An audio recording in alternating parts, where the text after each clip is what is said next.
L'été est là et vous êtes peut-être en train de choisir votre hôtel pour partir en vacances. Bonjour Laurie. Bonjour David. Bon, pour ceux qui se fient au nombre d'étoiles, dont je fais partie, j'avoue, de plus en plus d'hôtels choisissent délibérément de sortir du système de classement avec des étoiles. Et oui David, on se connaît bien maintenant, je sais que vous aimez séjourner dans des beaux hôtels. Mais vous aussi, hein. Non, c'est pas vrai.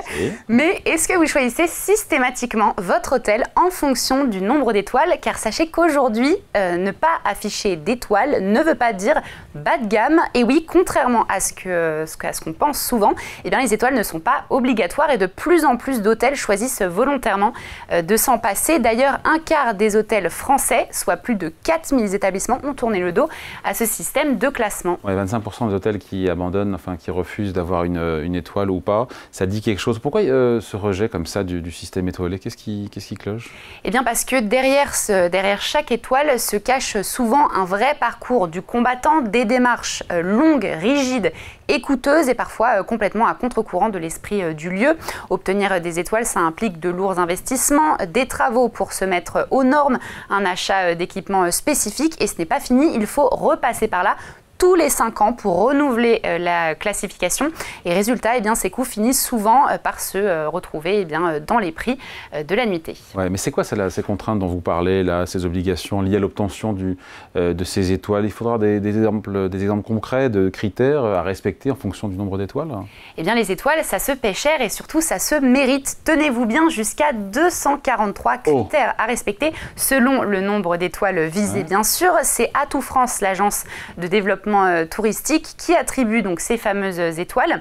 Et les exigences commencent dès la première. Voici quelques exemples concrets. Donc, première étoile, il faudra par exemple 6 cintres minimum par penderie. Pour avoir une étoile. Ouais. 6 cintres minimum par penderie, donc un nettoyage quotidien, une réception ouverte au moins 8 heures par jour.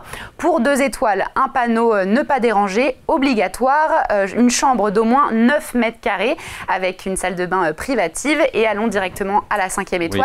Pour avoir 5 étoiles, eh bien, il faut un personnel multilingue, une conciergerie et des prestations sur mesure comme un spa, des soins et autres activités. Cette classification étoilée, ça reste évidemment un indicateur de choix, de qualité, mais est-ce vraiment la seule chose en tout cas à regarder du coup? Parce qu'on peut décider de vouloir sortir du cadre, c'est aussi une façon pour les hôteliers de repenser la façon d'accueillir leurs clients en sortant un peu des normes. Exactement, moins d'argent dans les étoiles et la conformité réglementaire, eh bien, ça permet de réinvestir dans l'expérience client, le confort ou encore la déco et même d'être parfois plus audacieux. Alors attention, bien sûr, il faut rester vigilant, mais on peut avoir de très bonnes surprises. Certains établissements très bien notés par les clients ont fait le choix de rester sans étoiles et ça ne les empêche pas de briller. Alors quels sont on finit là-dessus, les nouveaux repères que les voyageurs utilisent pour évaluer la qualité d'un hôtel au-delà des étoiles? Eh bien, oubliez les étoiles. Aujourd'hui, ce sont les avis clients qui font la pluie et le beau temps avant de réserver. Les voyageurs scrutent. Commentaires. Exactement. Les avis Google, Booking ou encore TripAdvisor. Ils se fient avant tout à l'expérience vécue par d'autres clients, bien plus qu'au label officiel. Et donc, c'est ça qui façonne aujourd'hui la réputation, la vraie réputation des établissements. Mais attention, ce n'est pas parce qu'il y a un bon commentaire en ligne que c'est forcément fiable, car les faux avis, exactement, les faux avis se multiplient aujourd'hui, donc il faut être prudent. Et puis pour affiner son choix, d'autres labels plus spécialisés peuvent aussi guider les voyageurs. On pense par exemple à la Clé Verte pour l'engagement écologique, Tourisme et Handicap pour l'accessibilité ou encore l'écolabel européen pour les pratiques durables. Pas de 5 étoiles cette année pour Laurie? Non, pas cette année. Bon, allez, merci. Merci David.